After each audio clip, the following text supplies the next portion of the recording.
My hat!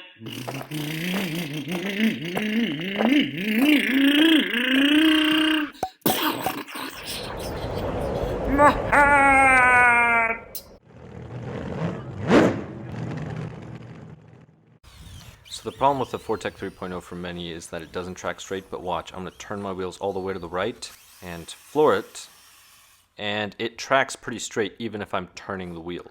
So I'm having the opposite problem now, and the problem was the factory glue job.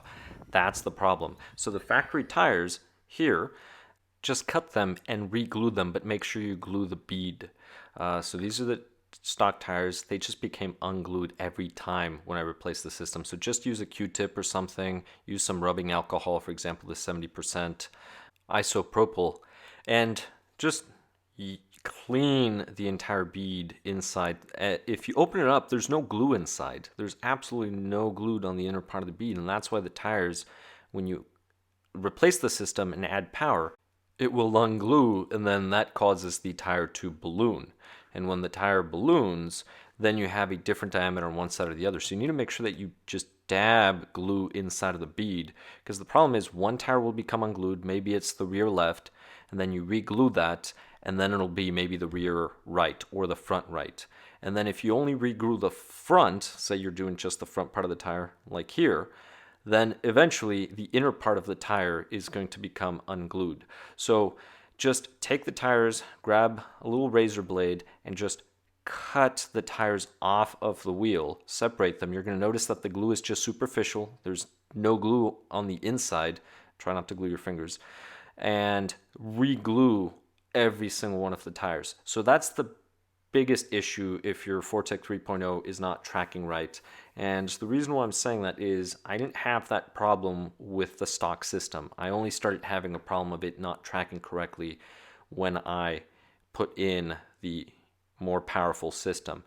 But now I have the opposite problem, to where the car tracks too straight. So in the beginning you saw how I turned the wheels all the way to the right, and then I just went full throttle, and the car turned for a while, and then eventually it just started going straight. And that's what it will do. Why? Because it's too much power now, but the tires are holding.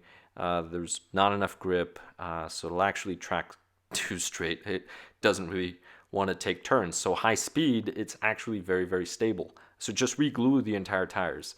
You use quality glue, and you should be fine. Other points would be throttle modulation, but watch. Here I did 60 kilometers per hour, which is 37.3 miles per hour, but it tracks really good, even on this parking lot, which is very, very slick. The tires have no grip. Now here, I was just making the turn to get ready to make a pass, but here's the pass. See, pretty straight. Well, I had to brake and turn. But here, even at this speed, it still tracked pretty well. Now I'm going to reset it. Let me do it again. There's going to be a better one. Let me just set the phone down. It'll be easier because it's hard to drive and record. But here I'm going to do a pass. I'm just going to drive it out, and then I'll actually run it. But even there, it's tracking pretty straight. I turned to there, of course. But this is a slick parking lot. So modulate the throttle in the beginning, then go full throttle. I have to brake, and then I actually crash. But again, it's tracking pretty well. And keep in mind that if you watched my other speed run, this car with these tires after they were reglued tracked very well. This is 65 kilometers per hour, which is 40.4 miles per hour, but it tracked very well at 115 kilometers per hour. And the car almost didn't want to turn, just like you saw in the beginning of this video. But here we go again. So I'm going to drive it, and it's going where I want it to go. So again, the issue with the Fortec, once you start adding power, is the glue job on the tires. Let's see, this was 70 kilometers per hour, tracked pretty well. That's 43.5 miles per hour. So again, it's tracking well. Right now it's running 2S. And I just need to zero it out. Right now it's just going to read 3 kilometers per hour, but that's because I lifted the car and moved it. So I was about 3 kilometers per hour that I did that motion. So I'm just going to zero it out, run it, and again, this is a very slippery surface. The stock tires do not grip very well here. I would need to sauce the tires, just do something to them, but still going to drive pretty well. See, that was pretty straight.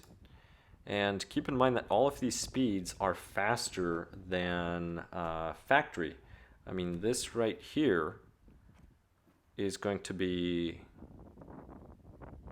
faster. Well, I need to get the GPS, but it's 69 kilometers per hour, which we're looking at 42.9. I mean, out of the box, this car does less than 30 miles per hour.